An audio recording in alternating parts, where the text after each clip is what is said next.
Hey guys, just got done wrapping up a B2B radio show here in the studio. Check it out. Mr. Biz Solutions back there. Little studio shot. We got producer Alan in there through the glass. Hey, I wanted to jump on today.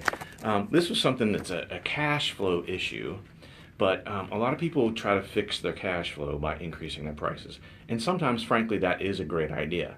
However, I see a lot of mistakes happen, and raising prices ends up being a failure when it shouldn't be, and it doesn't need to be. So I want to give you some things to make sure that you do not do when you increase your prices. So one of the things that I see people do a lot of times is they want to be the low cost provider, and there's first of all, you end up with a lot more complaints, always haggling. Think about that. So if you're a low cost provider, you always have to be the lowest. We want to focus on more value, providing more value.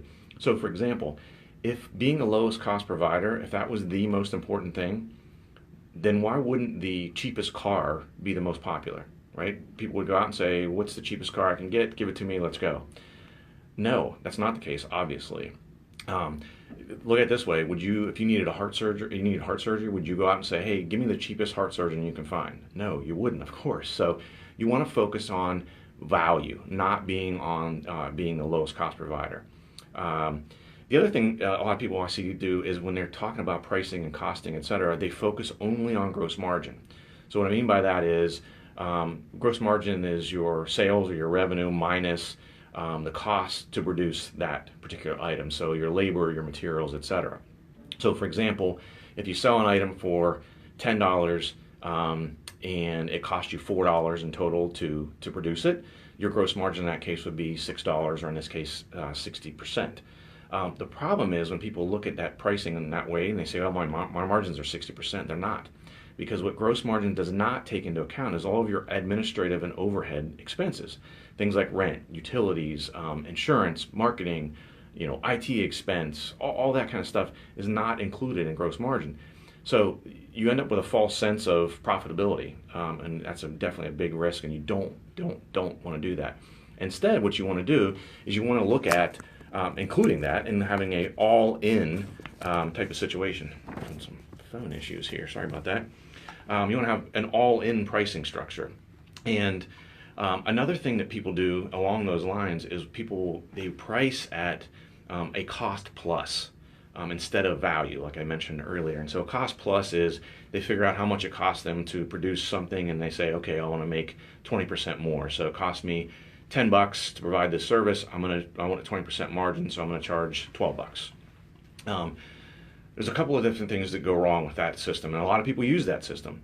What I found time and time again is that the cost plus doesn't work, and it does work, but it has to be done very, very carefully and make sure that's very, very accurate.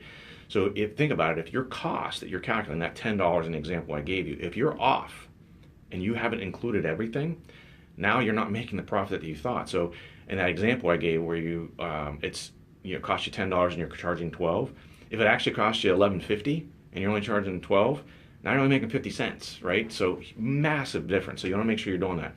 The other thing with cost plus, instead of focusing on the value and what customers are willing to pay for the value you bring them, if you are too high, right, if your cost plus, whatever your plus is, your margin, if it's too high, you'll have no sales, right? People say it's too expensive, I'm not getting the value out of it.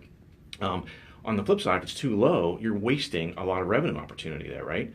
So you want to focus on value. What are people willing to pay for what you provide? What is the value you bring to them? Because it might be surprising to you. In a lot of cases, businesses are able to increase their prices because of the value they're providing. They're looking at a cost plus and they're shooting too low. The other thing that it can do when you look at it from a value perspective and really looking at that cost plus type of pricing is you may determine that you have to drop a product or a service that you're providing because you just can't provide it at a level that people are willing to pay. So maybe you have a lot of overhead expense, for example. You got to either cut that or it's just too expensive and people aren't going to buy it. So those are a couple of tips for you. Again, you don't want to be the low cost provider. You want to focus on providing value. No one wants the cheapest heart surgeon. You don't want to focus just on gross margin. You want to make sure you're including everything, including all your administrative and overhead expenses. And then be careful with the cost plus model. You got to make sure you're including everything. And if you swing and miss on that, it can be really, really detrimental to your cash flow and, more importantly, to the longevity of your business. That's it for today, guys. I just wanted to pop in real quick while we're in the studio here. See producer Alan still over there? Nope, looks like he's gone. All right, guys, we'll talk again soon. Thanks for watching.